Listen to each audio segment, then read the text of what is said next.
We released 3 videos a week for 2 years to our YouTube channel. This video will cover the last 6 months' progress, lessons learned throughout the year, what happened with brand deals, ad revenue, the highs and the lows. And even though the channel had an amazing year, there was a low which came very close to damaging this channel forever. And I think it's the kind of lows most creators go through, but maybe don't talk about. So I'm going to open up on that later. So I hope this video inspires, motivates, and lets you in a little bit on how channels grow. But first, why on earth did we decide to put 3 videos on YouTube a week for 10 years? Because that's an important question, especially if you're new or thinking about starting a YouTube channel. Well, you know how people say nobody reads anything anymore? It's simply not true. Everyone is reading all of the time because they're reading the subtitles people add to their videos on social media. 80% of videos on social media are watched with the sound off. And that is not what video is about. That is just a picture book. That's one really big reason. The other is there simply is no better platform in the world to educate, entertain, help people and market on when it comes to using video. There is no better tried and tested platform to get seen on. Now reach is dying everywhere else either. The ability to make a video, rank it and have it work hard for you for years and years and years means nothing else can compete for long-term longevity of video content. Add that to the fact YouTube suggests your content, YouTube pays you to make your videos eventually. YouTube puts your content on Google, allows you to build membership sites, sell merchandise, go live and build amazing communities. And it really is the only option you should consider if you want to promote something or someone using video. But if it's so good, why isn't everyone doing it? Well, this is why. You see that graph? That is the result of putting videos on YouTube 3 times a week for a year. Nothing really happened. And this is what most channels out there have to expect. You really do have to think long-term with YouTube and accept that for the first few years, it's gonna be a struggle. You're gonna make videos that get 10 views week after week, and it's gonna feel like you're making very little progress. But zoom out on the graph to year 2 and hello, things now look a little different. And that's when things like this start to happen. He is the co-founder and director of Business Film Booth. And so today we're joined by Ed Lawrence. He's one of the founders and owners of Business Film Booth, so is a writer for the Social Media Examiner website. So my guest today is Ed Lawrence, founder of Business Film Booth.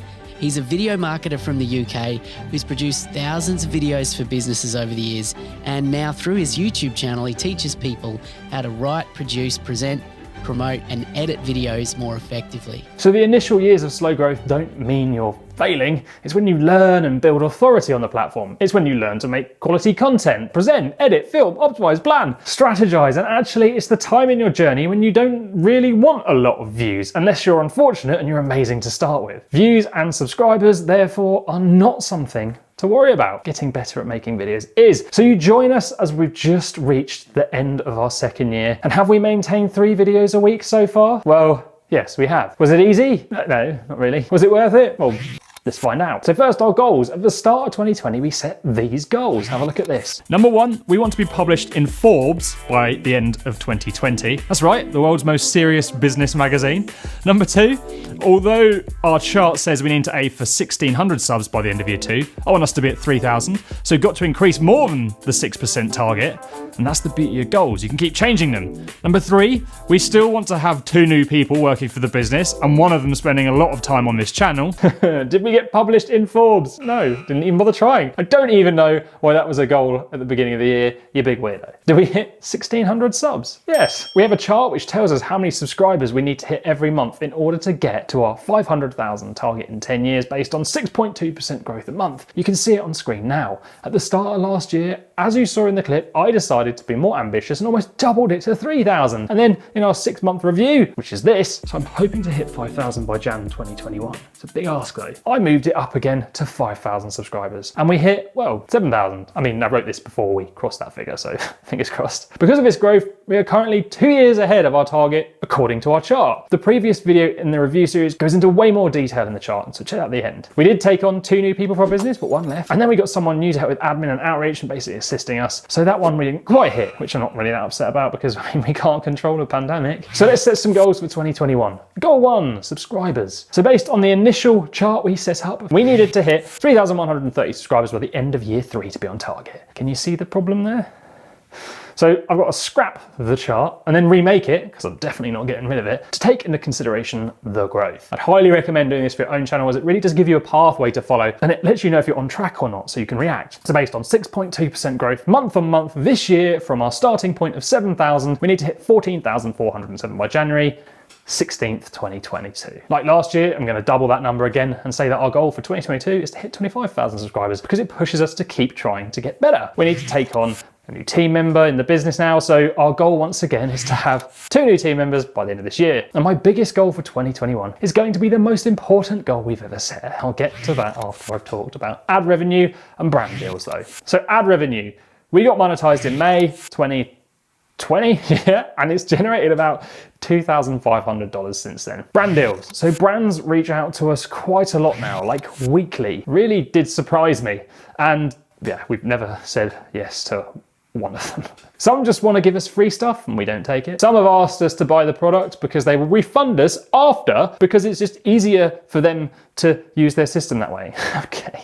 Some offer money, and only one has ever offered us money, and we liked the product enough to cover it, but we didn't. Mainly because we need to use the product, learn it, film it, review it, and then for a few $100s, so much time and effort, and it just takes us away from the content we really want to make for you. And then new business. So we are a production company, we make videos for business in the UK. We can edit your YouTube videos if you like. We can teach you how to make them too. When we started this project, I told Dave we'd probably need to put in about 3 years of hard work before YouTube made any money for this business. I was wrong. It came in year 1, not much. But this year, it generated about £1,000. Yes, I bleeped that number out, sorry. I'm just gonna keep it private for now. It's a good number, a helpful one, but for the time and effort we put into this channel, it is certainly not enough to make this a sustainable project. Uh-oh. But you know what? I'd probably do this even if I didn't get paid to do it, which I don't.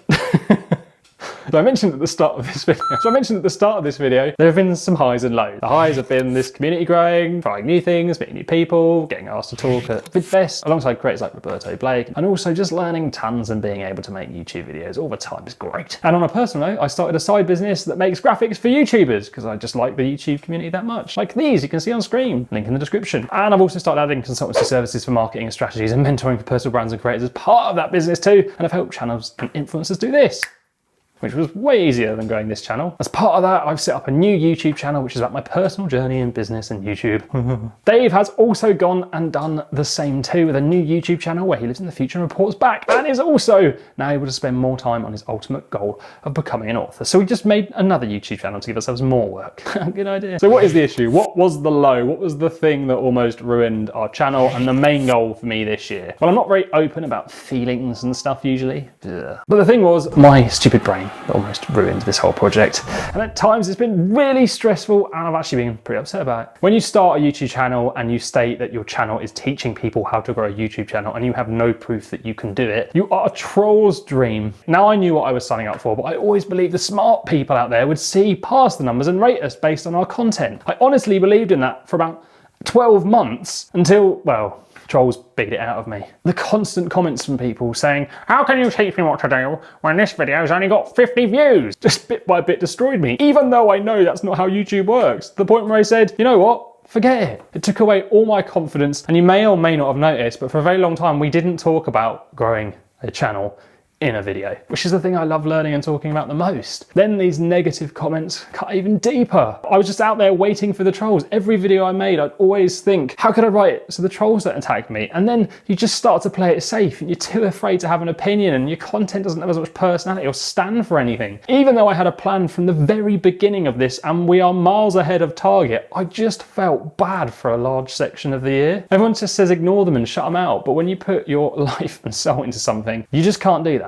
The thing is, our strategy for this channel is based on ranking videos in search. That means one video might be about live streaming, the next might be about editing, and our subscribers might not be interested in both. So they don't get tons of views from subscribers at the start of their life, and they're not really designed to pick up tons of views from the homepage either, or suggested. Mainly just search. It's a common strategy for educational channels, and it's totally fine and it works. But my head had just been seriously turned, and it meant I just started comparing myself to others. Everyone. Why on earth is this channel getting more views on videos than me? Why don't I I get many comments when we're growing slower than them? Why haven't I got as many likes? Why have they got so many likes? Everything amazing that happened this year was always overshadowed by the trolls and the damage they did to my head, convincing me people were always doing better than us. And I just couldn't thank the trolls enough for giving me this mindset. Yes, many of our videos on first appearance don't get many views, especially when you compare it to our subscriber size, but 6 months later when videos rank, it's a different story, and our channel currently gets 120,000 views a month. And you know what? I'm actually proud of that. So for all the people who trolled me this year, I'd just like to say thank you.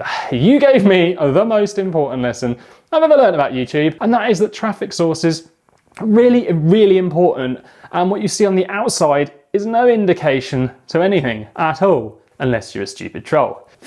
You see, YouTube channels can grow in so many different ways. And if you compare yourself to a channel that's all about generating views from the homepage or suggested views, you find that their videos can do amazing at the start of their life and get loads of views, but then they can tail off and die. Not only that, but there really are so many ways you can grow. Look, here's one that grows from live streaming, another from their existing audience boosting their channel. These channels all experienced fast growth in 2020, but they did it in different ways that don't actually get spoken about enough. What matters is your why. Why are you doing this? And what do these numbers actually even do for you? Because if you have millions of views and they don't help you get towards your goal in life, then that's the only real way you can fail on YouTube. Now, I thought it was time to change our strategy, to make videos that just went after fast views, not long-term views, which built a channel, which would have been a huge mistake, just to try and show some trolls I wasn't a phony. After a long few months of really beating myself up, we hit 5,000 subscribers and confidence returned in myself. And from what I learned from my constant quest to validate myself, I made videos about. Our channel came back to its mission, and we're now picking up over 1,000 subscribers a month as a result of this. From this year, if I could pass one thing on to you that I learned, it would be not to compare your channel to others,